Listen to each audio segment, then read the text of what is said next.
నమస్తే, welcome to BCN news. నా పేరు మానస. ముందుగా ముఖ్యాంశాలు. గత ఏడాది పనితీరుపై మంత్రులు, కార్యదర్శులతో ముఖ్యమంత్రి చంద్రబాబు సమీక్ష. సూపర్ 6 ద్వారా సంక్షేమం, అభివృద్ధిని వేగవంతం చేశామని స్పష్టీకరణ. క్రెడిట్ చోరీలో చంద్రబాబు నిష్ణాతుడైతే తనలోని ఆర్ట్స్ ని ప్రదర్శించడంలో పవన్ కళ్యాణ్ దిట్ట. తీవ్రస్థాయిలో విమర్శలు గుప్పించిన మాజీ మంత్రి అంబటి రాంబాబు.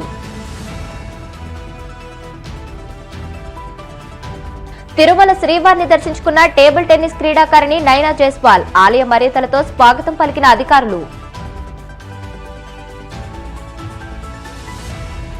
సుప్రీంకోర్టులో బలహీనమైన పిటిషన్ వేసి ఏపీకి సహకరిస్తున్నారని హరీష్ రావు విమర్శ. రేవంత్ రెడ్డి తీరును ప్రజాక్షేత్రంలో ఎండగడతామని హెచ్చరిక. విధ్వంసమైన వ్యవస్థల నుంచి రాష్ట్రాన్ని తిరిగి సుపరిపాలన దిశగా గాడిలో పెట్టామని 2025 ఏడాది మంచి ఫలితాలను ఇచ్చిందని ముఖ్యమంత్రి చంద్రబాబు అన్నారు. సచివాలయంలో మంత్రులు, కార్యదర్శులు, జిల్లా కలెక్టర్లతో నిర్వహించిన సమీక్షా సమావేశంలో ఆయన మాట్లాడారు. అప్పు తీసుకునే వెసులుబాటు కూడా లేని క్లిష్ట పరిస్థితుల నుంచి సూపర్ 6 పథకాల ద్వారా సంక్షేమం, అభివృద్ధిని వేగంగా అందించగలిగామని తెలియజేశారు.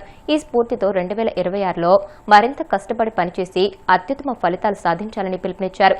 గత ఏడాదిన్నర కాలంలో సాధించిన ప్రగతిని సీఎం వివరించారు. 8వ తారీఖున జిఎస్టిపి ఏ ట్రెండ్ ఉంది అనేది కేపీఎస్ బేస్ చేసుకొని చేయాలని చెప్పి మనం అనుకున్నాం.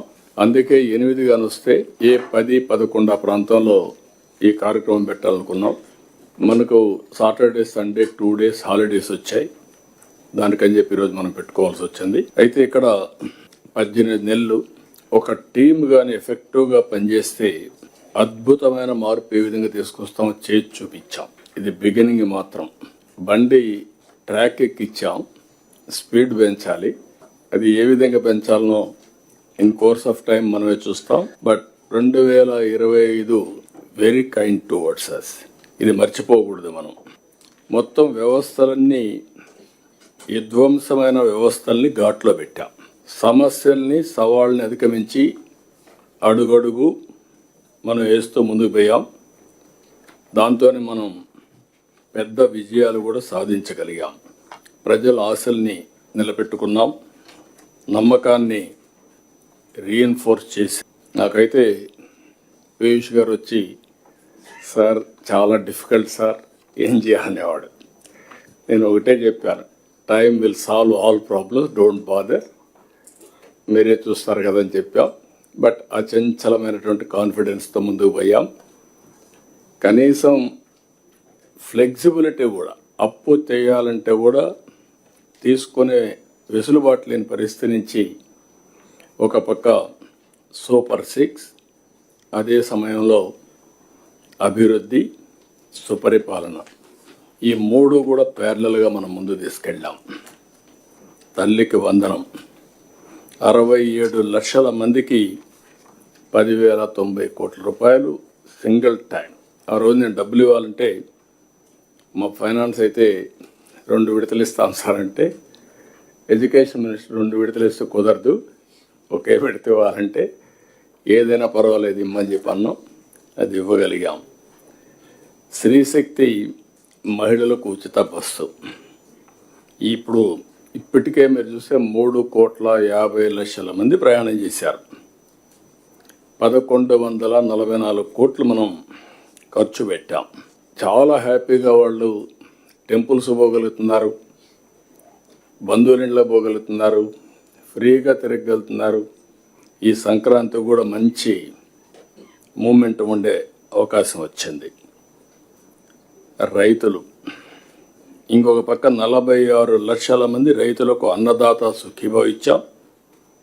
6,310 కోట్లు ఇచ్చాం. అదే సమయంలో 24 గంటల ధాన్యం కొనుగోలు చేసి డబ్బులు పే చేసే పరిస్థితికి వచ్చాం. మొన్న పోతే ఈస్ట్ గోదావరి జిల్లాలో రైతులు చాలా సంతోషం సార్, ఒకప్పుడు డబ్బులు వచ్చేటివి కాదు, మేము వేరే వాళ్ళకి అమ్ముకునే పరిస్థితి వచ్చేది, ఒక 100-200 రూపాయలు తగ్గించి అమ్ముకున్నాం. ఈరోజు కరెక్ట్గా డబ్బులు కూడా మా అకౌంట్లో 24 గంటలు వస్తూ ఉంది అని చాలా హ్యాపీగా ఫీల్ అయ్యే పరిస్థితికి వచ్చారు. దీపం 2, 3 సిలిండర్లు ఉచితంగా ఇచ్చాం. దీంతో మనం చూస్తే చాలా వరకు ఒక వెసులుబాటు వచ్చింది, మహిళల్లో ఒక హ్యాపీనెస్ ఉంది. సామాజిక పింఛన్లు, పెన్షన్స్ మనం ఏ రాష్ట్రంలో కూడా లేదు. 33,000 కోట్ల రూపాయలు ప్రతి సంవత్సరం, 4,000, 6,000, 10,000, 15,000 వాళ్ళ పరిస్థితిని బట్టి మనం ఇచ్చే పరిస్థితికి వచ్చాం. ఇది సంక్షేమ రంగంలోనే ఒక మైలురాయి. దేశంలో ఎక్కడా ఇవ్వనటువంటి సంక్షేమాన్ని మనం అందజేశాం. ఇక్కడ కూడా నేను డిపార్ట్మెంట్ అభినందిస్తున్నా. That is the benchmark as అన్నావు. మీరు ఎవరన్నా క్రాస్ అయితే ఈరోజు గిన్నెస్ రికార్డ్స్ వచ్చాయి, మరి మీరు క్రాస్ అయితే తర్వాత చూడొచ్చు.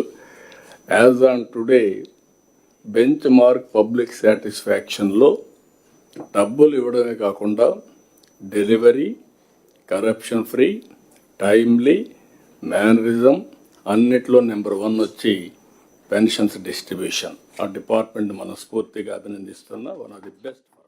CM Chandrababu deputy CM Pawan కళ్యాణ్లపై మాజీ మంత్రి అంబటి రాంబాబు విమర్శలు గుప్పించారు. క్రెడిట్ చోరీలో చంద్రబాబు నిష్ణాతుడైతే తనలోని ఆర్ట్స్ ని ప్రదర్శించడంలో పవన్ కళ్యాణ్ దిట్ట అని ఎద్దేవా చేశారు. తాడేపల్లిలోని వైసీపీ కేంద్ర కార్యాలయంలో ఆయన మీడియాతో మాట్లాడుతూ క్రెడిట్ చోరీలో చంద్రబాబు నిష్ణాతుడని, భోగాపురం ఎయిర్పోర్ట్ ప్రాజెక్టు విషయంలో కూడా తప్పుడు ప్రచారం చేస్తున్నారని ధ్వజమెత్తారు. రాజకీయాల్లో నటించడం కూడా పవన్ కు తెలిసిన విద్యేనని, చంద్రబాబును అనవసరంగా పొగడ్డం, వైఎస్ జగన్ ను తిట్టినందుకు రహస్యంగా గిఫ్ట్లు అందుకుంటున్నారని విమర్శలు గుప్పించారు. అప్పులు అసలు ఎంత పెట్టుబడి పెట్టానో నాకు, ఎంత 18 మాసాల్లో ఎంత పెట్టుబడులు తెచ్చానంటే ఈ రాష్ట్రానికి అని బాబు కొడుకులు ఎదురు చెబుతున్నారు.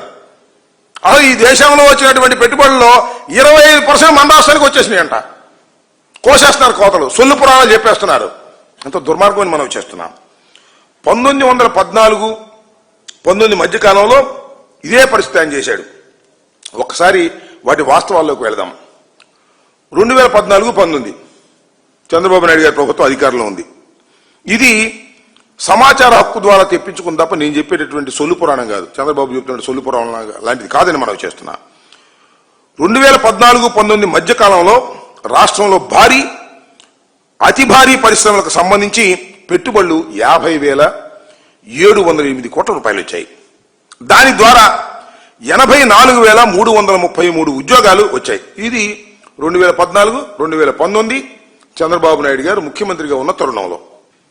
కోవిడ్ ఉన్నప్పటికీ కూడా 2014 కన్నా 2019కి మధ్య కన్నా 2019 మధ్యకాలంలో మేము తీసుకొచ్చినటువంటి పరిస్థితులు మీకు వివరిస్తున్నాం. ఇంత గొప్పగా 2024, 2019 మధ్యకాలంలో వైఎస్ఆర్ కాంగ్రెస్ పార్టీ తీసుకొస్తే ఇవాళ మళ్ళా డప్పాలు కొట్టుకునే కార్యక్రమం. కాకపోతే వాళ్ళకి ఎల్లో మీడియా ఉంది, టీవీలు ఎక్కువ ఉన్నాయి, మీడియా పేపర్లు ఎక్కువ ఉన్నాయి, ఫ్రంట్ పేజీలో రాసేసి అద్భుతాలు అమోఘాలు అనేటువంటి మాట మాట్లాడుతూ ఉన్నారు. అంతేకాదు ఎంఎస్ఎంఈలు వీటిల్లో కూడా సోషో ఎకనామిక్ సర్వే ప్రకారం, నేను చెప్తున్నది మేము చెప్తున్న వాళ్ళు చెప్తున్నట్టుగా సొల్లు పురాణం కాదు, సోషో ఎకనామిక్ సర్వే ద్వారా 2019-24 మధ్య మా ప్రభుత్వ హయాంలో 5 ఏళ్లలో ఎంఎస్ఎంఈ సెక్టార్లో 32,79,770 ఉద్యోగాలు తీసుకొచ్చాం. అదే సోషల్ ఎకనామిక్ అదే చంద్రబాబు నాయుడు గారి హయాంలో చూస్తే 9,50,000 ఉద్యోగాలు మాత్రమే చంద్రబాబు నాయుడు గారు తీసుకు 9.5 లక్షల ఉద్యోగాలు చంద్రబాబు నాయుడు గారి హయాంలో వచ్చింది. ఇది సొల్లు పురాణం కాదు. చంద్రబాబు నాయుడు గారు చెప్తున్నట్టుగా సొల్లు పురాణం లెక్కలు లేకుండా కాదు. సోషియో ఎకనామిక్స్ సర్వే ద్వారా వెలువడినటువంటి వాస్తవాలను మీ ముందు పెట్టేటటువంటి ప్రయత్నం చేస్తున్నాం. ఇవాళ రాష్ట్రంలో చంద్రబాబు నాయుడు గారు చెప్పారు, అసలు మా ప్రభుత్వం వస్తే కరెంట్ ఛార్జీలు పెరగవు, మా ప్రభుత్వం వస్తే అధికంగా భారాలు పెరగవు అని చెప్పినటువంటి చంద్రబాబు నాయుడు గారు ఇవాళ బాధుడే బాధుడు. 18 నెలల్లో కరెంటు ఛార్జీల రూపంలో 20,135 కోట్ల రూపాయలు ఇవాళ ప్రజల మీద భారం వేసే పరిస్థితి చేస్తున్నారు. నేను బహిరంగ రోడ్డు మీద డ్యాన్స్ చేస్తాను, పవన్ కళ్యాణ్ గారు ఎక్కడ పడితే అక్కడ డ్యాన్స్ చేస్తున్నాడు. తెలుగుదేశం దగ్గర డ్యాన్స్ చేస్తాడు, ఇంకోటి దగ్గర డ్యాన్స్ చేస్తాడు. మేము డ్యాన్స్ వేయాల్సిన అవసరం లేదు, మీ నెత్తికి డ్యాన్స్ చేసిన అంతకంటే అవసరం లేదు. మీరు డ్యాన్స్లు వేసుకుంటున్నారు. గ్రామాల్లోకి వెళ్ళండి, పవన్ కళ్యాణ్ గారు గ్రామాల్లో తెలుసుకోండి. జనసేన నెత్తి మీద ఎక్కి డ్యాన్స్ చేస్తున్నారు తెలుగుదేశం వాళ్ళు, జనసేన నెత్తి మీద ఎక్కి డ్యాన్స్ చేస్తున్నారు తెలుగుదేశం వాళ్ళు. అయినా భరించమంటున్నావు నువ్వు వాళ్ళ డ్యాన్సులు. మేము డాన్స్ వేయం, డైరెక్టే మాది. మేము మీతో పోరాటం, మీతో రాజకీయ విమర్శ, రాజకీయ ఎత్తుగడలు, రాజకీయంగా ప్రత్యర్థులు. మీరు మీరు మీరు మిత్రులు, మీరు బాగానే ఉన్నారు. చంద్రబాబు నాయుడు గారు, నువ్వు, లోకేష్ గారు బాగానే ఉన్నారు. కానీ గ్రామాల్లో, నియోజకవర్గాల్లో మీ జనసేన నాయకుల మీద, జనసేన కార్యకర్తల మీద చంద్రబాబు నాయుడు గారి యొక్క కేడరు డ్యాన్స్ వేస్తున్నారు. అది చూసుకోండి. మా డ్యాన్స్ అంటే మా డ్యాన్స్ బహిరంగ కనపడిద్ది. రాష్ట్రాలు ఏ ఉండవు, స్ట్రైట్ పాలిటిక్స్. జగన్మోహన్ రెడ్డి గారు ఆడేది స్ట్రైట్ పాలిటిక్స్ తప్ప డొంక తిరుగుడు పాలిటిక్స్ ఉండవు అనే విషయం మీరు జగన్మోహన్ రెడ్డి గారు రాజకీయాల్లోకి వచ్చిన దగ్గర నుంచి ఇప్పటి వరకు చూడండి. ఒకళ్ళ నెత్తి మీద డ్యాన్స్ ఎక్కి డ్యాన్స్ వేయాల్సినటువంటి పరిస్థితి మాకు లేదు. డైరెక్ట్ గానే దానికి సమాధానాలు చెప్పేటటువంటి పరిస్థితి మా దగ్గర ఉంటుందనే విషయాన్ని దయచేసి గమనించాలి. ఏపీ ప్రయోజనాలను తొంగలో తొక్కి రాయలసీమ ప్రాజెక్టును పూర్తి చేయకుండా సీఎం చంద్రబాబు అన్యాయం చేస్తున్నారని మాజీ మంత్రి బుగ్గన రాజేంద్రనాథ్ రెడ్డి ఆరోపించారు. ప్రాజెక్టు విషయంలో 4 గోడల మధ్య జరిగిన సంభాషణపై స్పష్టత ఇవ్వాలని బుగ్గన డిమాండ్ చేశారు. తెలంగాణ రాష్ట్ర ప్రయోజనాల కోసం ముఖ్యమంత్రి రేవంత్ రెడ్డి కృషి చేస్తే ఏపీ ముఖ్యమంత్రి చంద్రబాబు మాత్రం రాయలసీమకు ద్రోహం చేస్తున్నారని ధ్వజమెత్తారు.